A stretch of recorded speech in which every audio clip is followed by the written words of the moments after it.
ffenna tuli mirambo gitambula naye tebannatubika bubisi twafa dda buli kiro etuyingira obuliri ne weebaka oba ofudde oba oyingidde mu nsonda nnyo anti ekitanda kya naye oba tonnafuna akukola ki akubika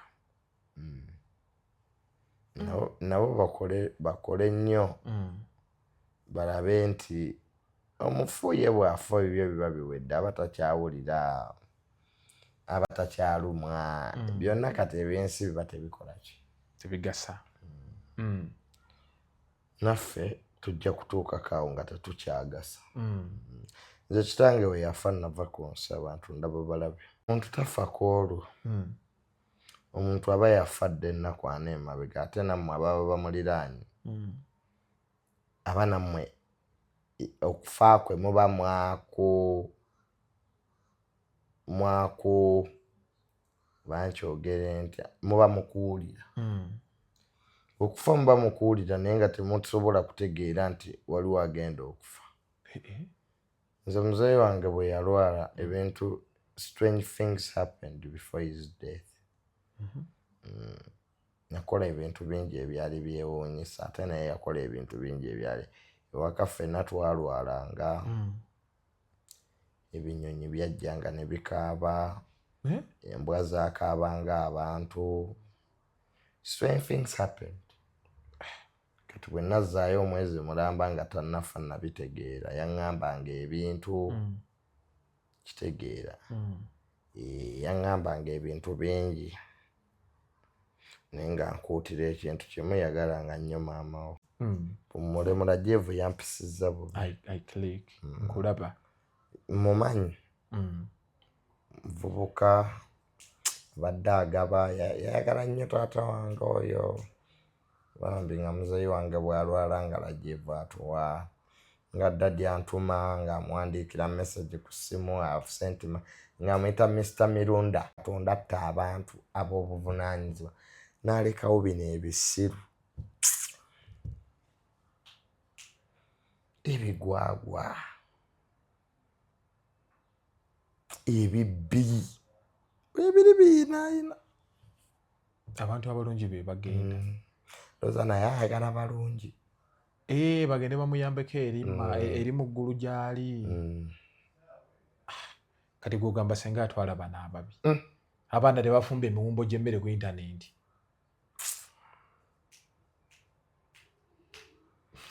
kyewuunyisa Surange Women Syrup eddagala erikakkanya obulumi mu nsonga z'abakyala oba ziyite cramps lisange mu pharmacies, drug shops oba supermarkets.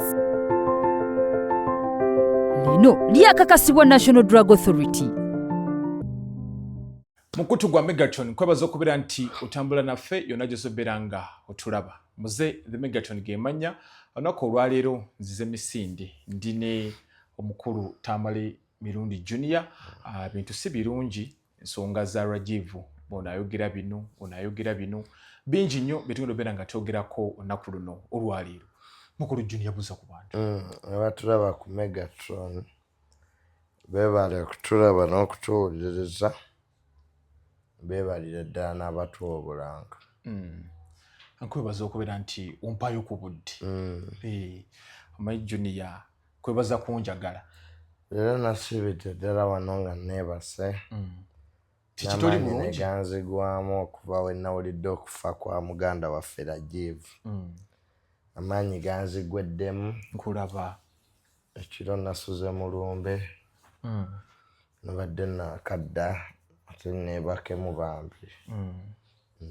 nga bitalo nnyo kitalo kibi nnyo bambi kibi nnyo buli obulamu we buba nga bugenze kiba kizza ensi emabega kireka obulumi bungi so who's to blame here bintu bingi byayogeddwa nga Rajivu yakamala okubeera nti amawulire gafuluma nga nti afudde buno nayogera bino yunula ekoze bino yunula yakola ensobi who's to blame here luguudo olwo wali olukozesezaako otera olukozesezaako ennyo oluguudo ndukozesa specifically express highway edda Munyonyi oluguudo olwo buli alukozesezzaako abadde yeewuunya ekisooka nga yeewuunya oba mu nsi muno mukyalimu abantu abasiru. Omusiru akeera ku makya n'ateeka ebiyinja mu makkati g'oluguudo nga lwa express kitegeeza emmotoka ziba zidduka nnyo. N'atateekawo sign post, n'atateekawo reflectors, n'atateekawo anything to show that the road is under construction. Era luli closed ahead. In fact singa baaluggalira ddala kyandisinzeeko okusinga leero weebiri enkya ne babijjawo. Kati awo newabaddewo akafiirawo abantu abasoba 8 nga tubadde tetubalaba ku mu space ya mwezi gumu, because ababadde bafa tebabadde banene. Sanga munange bo babadde tebagasa. Kati mpaka obulagajjavu bwe bwatutta omugagga ensi n'ezookuka, because mu ggwanga lino buli omu aga tebinkwatako. Buli omu ali ku bibye. Bwe bagira nga abanene bajja nga pulezidenti nga babijjayo, wamala okugenda nga babizzaawo. Bategeera nti sipiika ajja nga babijjawo, bamala okugenda nga babizzaawo. Kyekirigodi Tayebwa Kigundi deputy speaker kye yagambye nayitawo nga tebiriiwo. Era singa yabadde convoy naye yonna yabadde ejja kuggweerawo. Kati intentions z'okuteekawo ebintu bino ze ziriwo zetwagala okumanya. Ekibuuzo ky'obuuzizo kibuuza mu kyamu kwasinze sibiteekangawo. Wandibuuzizza abaaliteekawo mukugu. Naye mu mawanga agaakula enguudo zonna nga ziri under construction, contractor alina okukola kye tuyita public awareness. Public awareness ne safety measures eri ku balukozesa n'abanaolukola.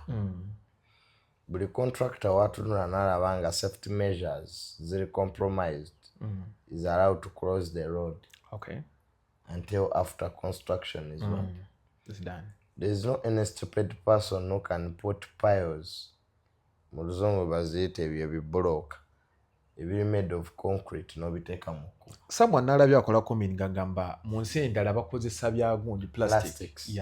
Bakozesa bya plastics. Wano bagenda wali ne balaba akola ebigumu n'alina amayinja amalungi. So that gonna abitomera todda ofe.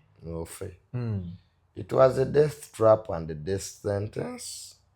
So Lajevu yafudde lwa bulagajjavu.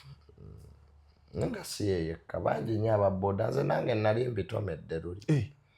Naye Katonda yannyamba. Kino kyenkugamba buli abadde alukozesa akirozezzaako anti tobiraba, amataala tegabikubamu.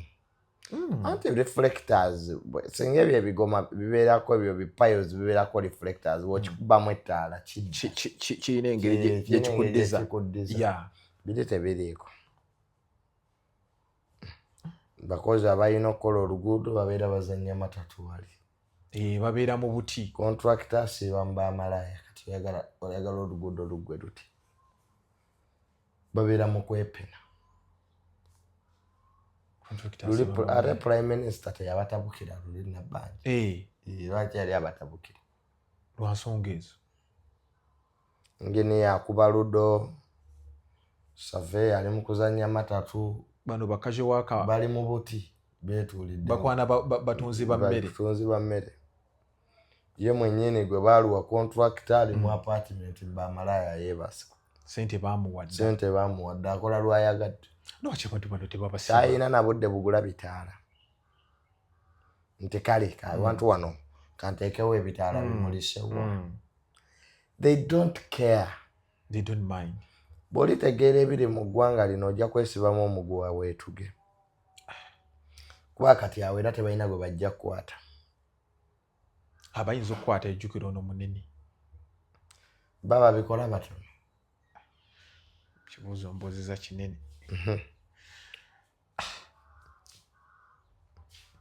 gukola otya ebintu ng'oli mutono tosobola mu ggwanga ng'eririwo eyo Northern bypass ndowooza bagizanyiramu buzanyizi myaka 18 teggwanga baliramu ssente babanga abamaze ne baddamu ne bakolokota babanga abamaze ne baddamu ne bakolokota kati baagala kujjamu round about gwaziteekamu tebagenderera nzanna bavaako ndaba bwe banaazijjamu olunagira nga bazizzaamu awo bajja kugamba ate munaye twategeera zirina omugaso ketuddemu tuyiweewo ettaka Uganda abantu beyagalidde mu ggwanga li tebaagala mirimu kuggwa buli wegiggwa baba tebalya. So Junior, Rajiv ono otandika ddi okukolagana naye? Nsooka okulaba Mwami Rajiv yali mukwano gwa taata wange nnyo era nga taata wange antumayo yabituulanga ku Crane Chambers awo ku Jinja Road. Muzeeyi wange yantumangayo nnyo bambi muggirangayo ssente zo. Naye nze Rajiv namwewuunyanga. Rajiv ye muyimbi abadde tasangika. Nga toyinza kutegeera nti mugagga. Ng'ali mu mbeera eno izelo. Yabeeranga ayambadde ebisaati bye alimu Pale z'ennene ezo. ebipale bye binene. But he was a polished Indian. Very calm. Ng'ayogera oluzungu lulungi. The way he used to articulate things. I think a UK wamuyamba nnyo. Ngeri gy'abadde awangalira nnyo ebungereza. Naye ng'ayamba nnyo. Mutima gwe. Gubadde muyambi mugabi. Gubadde mugabi nnyo. Nga buli kyalaba ku TikTok nga kyetaaga obuyambi ng'ayingirawo. Buli kyalaba ku TikTok. Tatange bwe yalwala yatuwa ssente bambi. Rajiv. Yaliwo nnyo. Nnyo. Ate tatange yabalwanira olutalo lwa Bank of Uganda. Rajiv nampa omulimu nkole ku Speak Resort nga ekyalo. N'okugaana. Nembeerayo nakola. Namanyi nnyo abo abantu ba Dr. Sudir ne mutabani we mbamanyi bulungi. Sajja abadde wa kisa nnyo. Nnyo. Ng'ali business oriented. Kale bambi eggwanga lifiiriddwa abantu abaagaliza kuba Rajiv ebintu yandadde abikola buyindi. India. Naye yabikola wano. Awo bonna bagondi abawadde zi scholarships. Bano abaana bano abato. Nze nange ndidde ku ssente ze. Abadde asonyiwa ne school fees. Ng'asonyiwa? Parents ba Kampala parents. Bamumanyi bulungi ng'asonyiwa. Badde otusasula bulungi naye akasente kabuzeemu. Kireke. Don't pay this time. It's okay. Yaba amaze. Tawanvuya kintu. Bw'omuguza idea n'agirabamu amagezi. Ba influencers bonna wadde basinga obungi wadde balya. Naagenze nnyini. Nze buli mwezi ssente zibadde nga ziri. Nange bampandiisaayo. Abamu nga bagenda ku Speak ne bakola gym ne bawuga ne bakola ku free man. Hala. So alifiiridde omuntu w'amaanyi. I know. Nasemba mulaba nga ali ne Andrew Mwenda awo ku Speak Resort. Abadde mukwano nnyo gwa Andrew? Ne mukulu wange Hamu. Be bakwano be mbadde ntera omulaba nabo. Kuba nabalabye nga Hamu ali so down, nendaba Mzee Kirumira, nendaba Katikkiro nga bonna ate Rajiv ebiseera bye ebisinga obungi abadde nga abimala mu bantu ba bulijjo.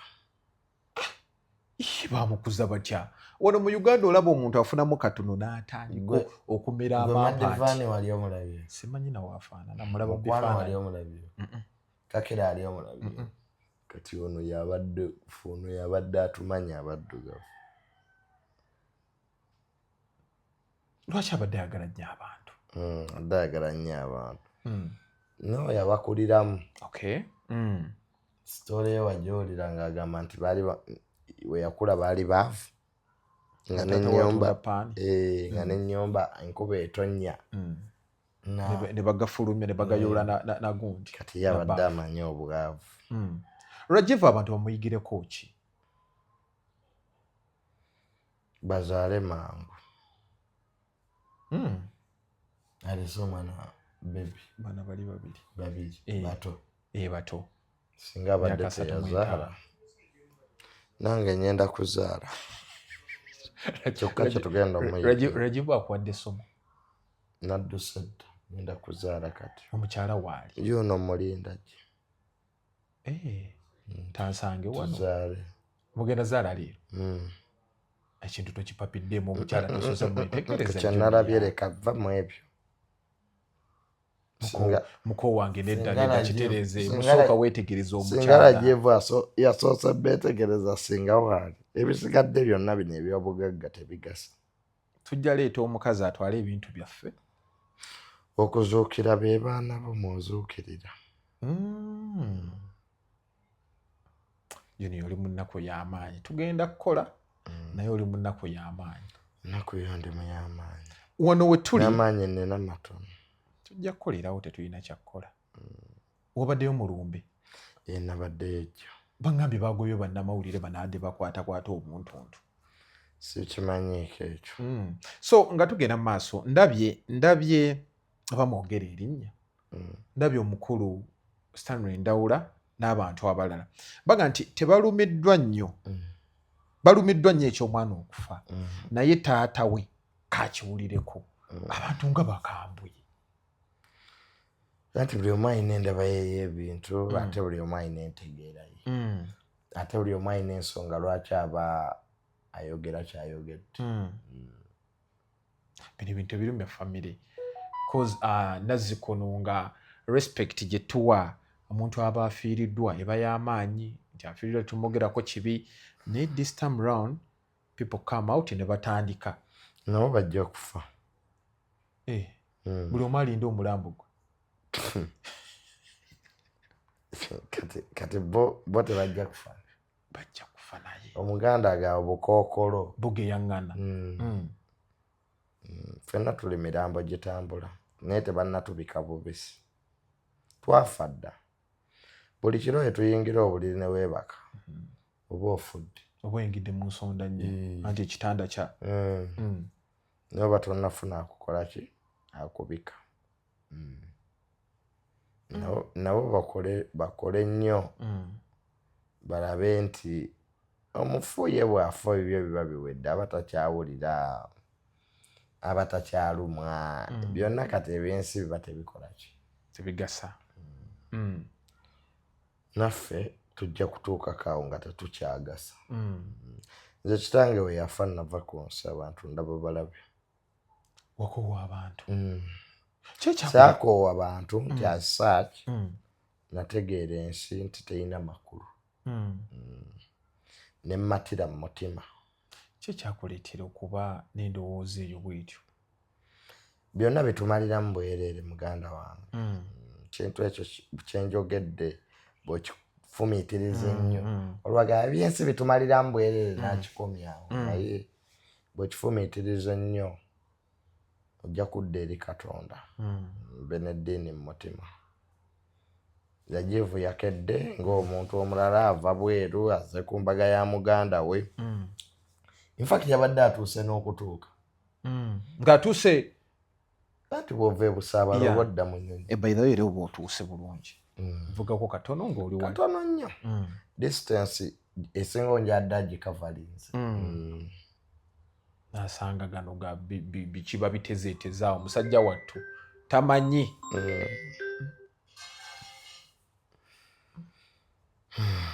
mbeera yo kakati n'olwekyo nze wange yafanga 13 August omwezi gw'omunaana omwaka oguwedde Rajivu afudde gwakutaano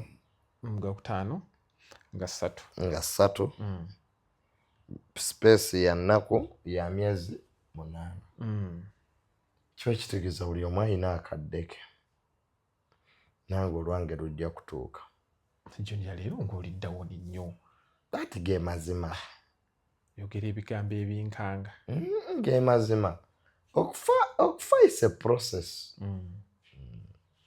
okufa kya butonde okufa kya bulijjo so ffe tuba tusaasira abafudde kuba baba batusooseeyo obusoosi naye abantu batera like cause nawulidde statement ya abadde omuyambi wa taata we ng'agamba nti weyayingidde n'agira muzeeyi Sudir ye yabadde takitegedde bulungi naye ne maama olwamukonkonye ne yeebuuza lwaki bankonkonye kati is Rajiv dead nga tebannamugamba kigambo kyonna abantu abamu babikirwa omuntu tafa ku olwo omuntu aba yafadde ennaku ana emabega ate nammwe ababa bamuliraanye aba nammwe okufa kwe muba mwaku bankyogere ntya muba mukuwulira okufa muba mukuwulira naye nga temusobola kutegeera nti waliwo agenda okufa nze muzeeyi wange bwe yalwala ebintu strange things happened before his death nakola ebintu bingi ebyali byewuunyisa ate naye yakola ebintu bingi ebyali ewaka ffenna twalwalanga ebinyonyi byajjanga ne bikaaba embwa zaakaabanga abantu strange things happened kati bwe nazzaayo omwezi mulamba nga tannafa nabitegeera yaŋŋambanga ebintu kitegeera yaŋŋambanga ebintu bingi naye nga nkuutira ekintu kimu yagalanga nnyo maama wo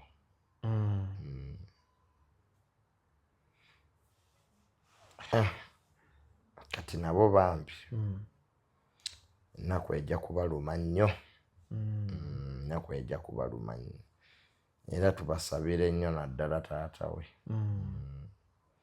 okuba ne ssente nga ssente tezisobola kumalawo kizibu ky'oyina ofundako omwavu ssente gwe zibuze naga ssente zaabuze n'atuula okkiriza ti omuntu wange afudde naye ssente zaakoze eki naye ate ono aba aziina nezitamuyamba ate ye ekisigala kimuyisa bubi bintu by'obwenje bwe naye oluguudo so ketumusabire Dr. Sudir empire eyinza n'okuggwera waawo lwaki okoze statement eyo omuntu ebimutambulirwako biba bingi buli omu yamanya engeri gy'atambulira omuntu amala kuvaawo n'osooka otegeera n'omanya amakulu ge cause Sudir ebintu byonna yabadde yabyandolinga eri omwana kati Sudir ku myaka gye7 bw'aba afiiriddwa mutabani we ow'esatu mu etaano abadde amanyi bizinesi nga bwe zitambula kuba no bawala bemmeera n'oli ate babiriimu nnyo empire ono yabadde mu buli kimu empire kuba kati ne Sudir naye yennyini ayinza okugyamu olumba olumutta naye nti ayina omutima mulwadde simanya pressure kakati omutima omulwadde ne pressure enkomerero nga ekyamaanyi ate kikoze ekyo kibaddewo kikangabwa kyamaanyi ibambi Rajiv abadde strong pillar yabadde company gwe musingi era nga taata we ebisinga obungi abimuwa ne badisaguluwinga ne bayomba naye ng'alina mutabani we Junior ki kyotayinza kwerabira ku Rajiv abadde nga kyayagala ng'akikola like he was strong minded yatandika ebyo ebintu by'okulwesinga nabyagala bino ebyokuvuga emmotoka z'empaka misinde wali obivuzeeko biraba babivuga naye nga si kulwesinga kwokka emizannyo egyo abadde aginyumirwa motorsport nze nabeerakawo ku speak resort naye nga n'embalaasa azivuga abadde amanya emizannyo mingi emizannyo bitone nnyimba kale weewuunye ennyimba zaffe ezawano eŋŋanda abadde taziwulira naye ng'ate abayimbi abasapootinga bivulu abadde abiteeka nga tamanyi ennyimba zawano abayimbi abateekamu ssente concerts abadde aziteeramu ddala ssente that I know through Victoria University kuba ndaba n'abayimbi era bagenda waawo ogenda mu mugondo ogenda osanga abayimbi batudde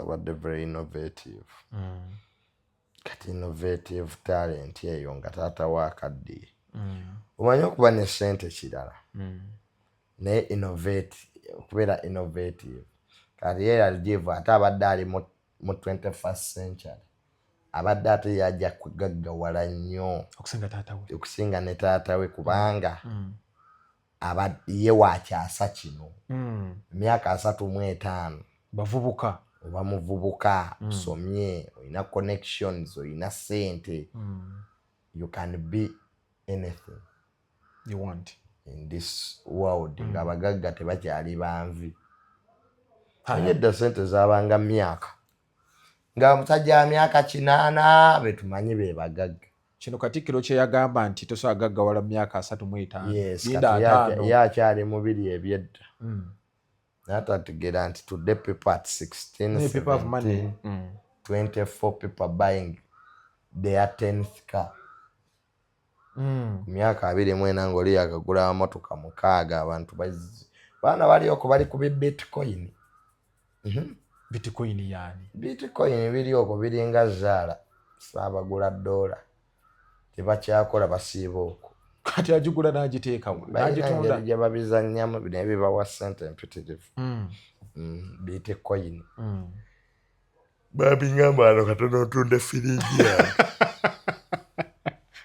nawe ozajja bitcoin bizannyako katono otunda firiji yange kati gwe wawangulayo biri addictive baakubanza nga nvubuka todda kati lindako ng'ajja wano n'akuyigiriza n'amala n'agenda kati omugoba otya ati bankubanga kati wakita wagumiikiriza bano baguze motoka kati ze baakuba naŋŋamba tolinawo kyosobola kutunda junior olwakutandise oteekeremu ddala obusente bw'oteekamu butono olwayisa enso gitunudde ogitunde neeno firiji evaamu mmeka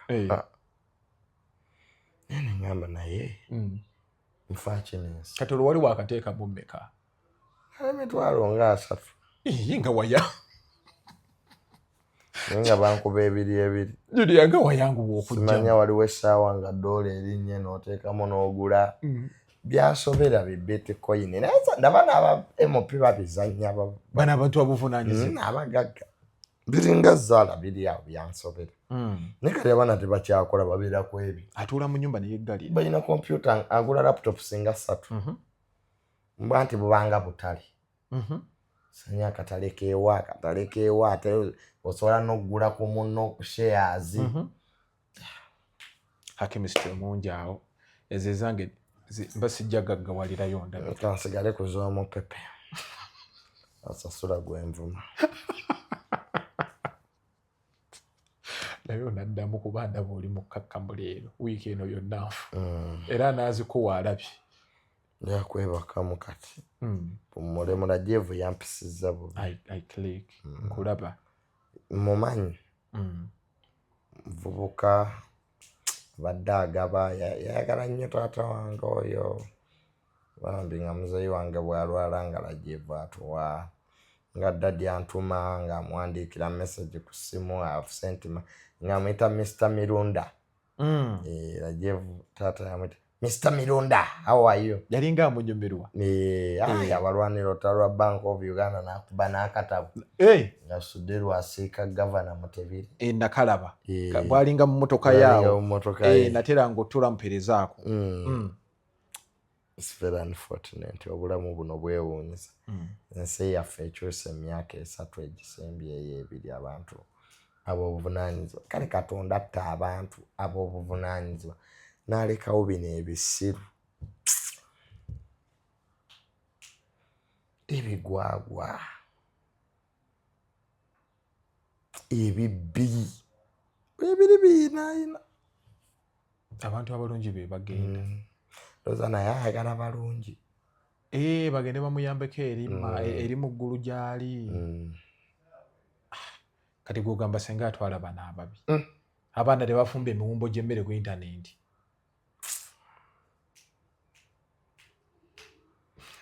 kyewuunyisa kale kitalo nnyo kitalo ddala eka tusabe Mukama Katonda abe nga muwummula bamuwe ekiwummulo eky'emirembe.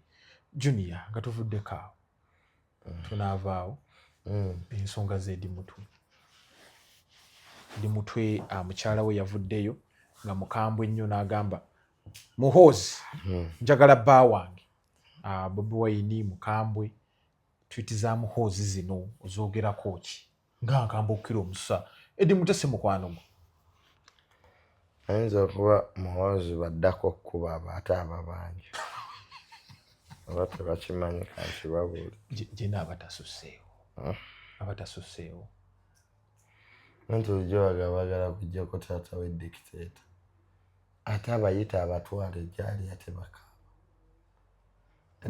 batuteddi mutajjako dictator removing just bye balimu ebyaffe remove dictator biri antu bagenda kukuvuma ate banvumira ki Eddie Mutwe Bobi Wine tebali mu byakujjako dictator mbu baleeta enfuga eya demokrasia kati mutabani wa dictator ate abakutte abatwale wa dictator kati nga bakaaba ate jini olinga awagira kino ekyokukwata abantu lwaki abantu baagala nnyo eggulu naye nga tebaagala kufa ekyokubiri Genomozi yagambye yamuyina mu basement amuyigiriza lunyankole akubira muzeeyi saluti tebamanyi byasula Genomuke nga n'ekitebe bakiwambye nze madde ngamba bagende eyamukutte gyasula Junior lwaki teweegatta ku bantu ne tugamba free Eddie Mutwe ateebwa ayine ng'olaba gyali aseka Eddie Mutwe emiggo gye bagenda omukuba egisigalawo bagikuba ensi gwe nawe otya kukuba kiva toyogerako yes nedde ensi lwaki egenda bwetyo ensi lwaki ekola egenda bwetyo bakubye abasirikale erubowa ne bakuba osi ne bakuba omukazi awandiika statement ne bakuba abasibe ne bakuba baneiba abaliraanyewo lwaki bazimba kumpi ne poliisi ne baba babadde bagenza opama mutoya abasirikale nabo ne babakubiramu ne bakuba babadde bakwata ebifaananyi ng'era mbeeraawo tuleke bulijjo oli mutiitizi bwotyo ndi bulijjo nakimanyi nze nali mmanyi amaanyi tesekyayigayina Junior ensi eno ekunyumira wano we tuli okubeera nti Junior tujja kulaba nga Junior bakutte ne bakusazeeko enviiri zo ndirulaba olwange Junior Eddie Mutwe bamwambudde ne bamusala enviiri za wansi wonna waggulu eza wansi wazirabye basaze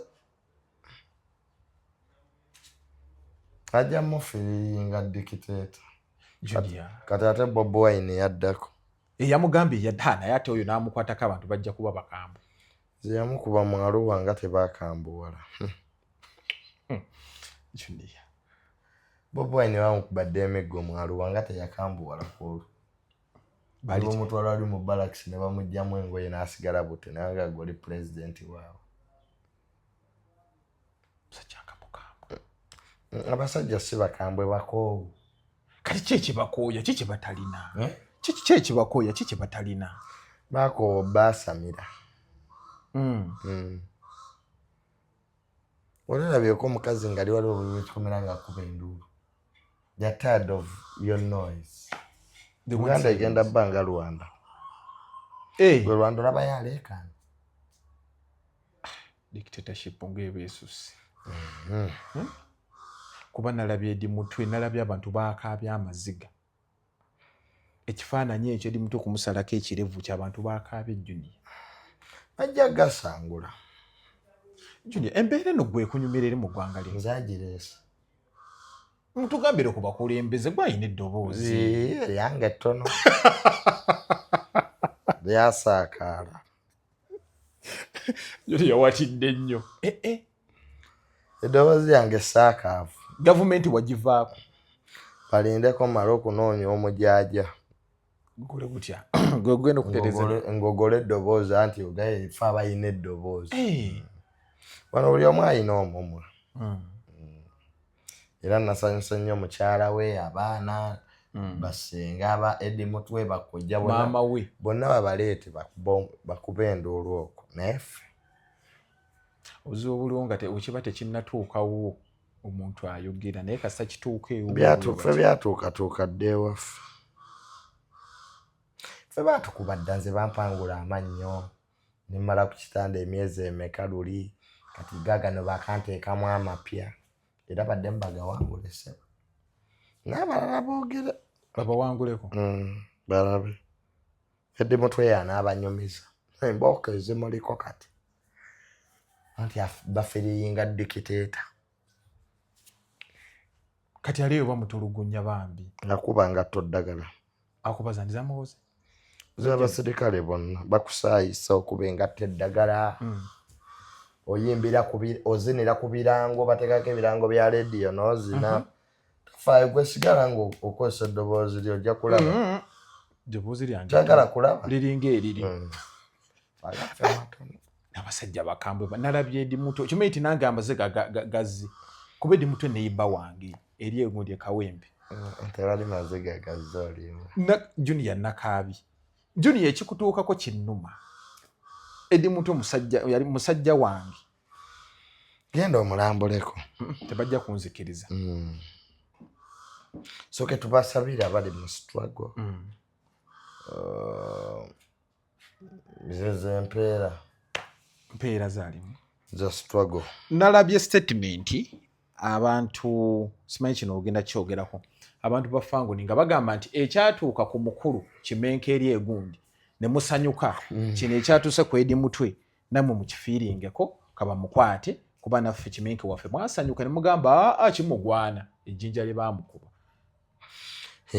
bali enesikene baamukuba abeNUP baasanyuka tate for tat is a fair game nabo ke bazannyeko ku documentary kino tekiyongera obukyayi nange we nalwala bagamba mbu ndi ku documentary ani yagamba abantu ababeNUP aba bayogera bubi Eddie Mutwe naye kansubira ali ku documentary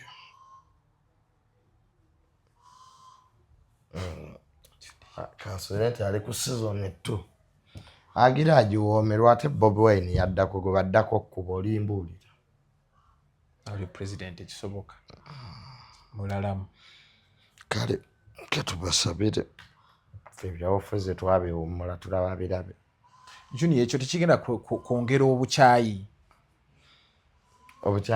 mu bantu kozo babuyina bweyongera buneeyongerawo kati bakyawe bakole ki abona abajja kubeera ku TikTok boogera olunaku olusooka olwokubiri katuli ku byala jiivu bwe tutyo kati awo singa abawaawo omulala afa nga babiviirako ddala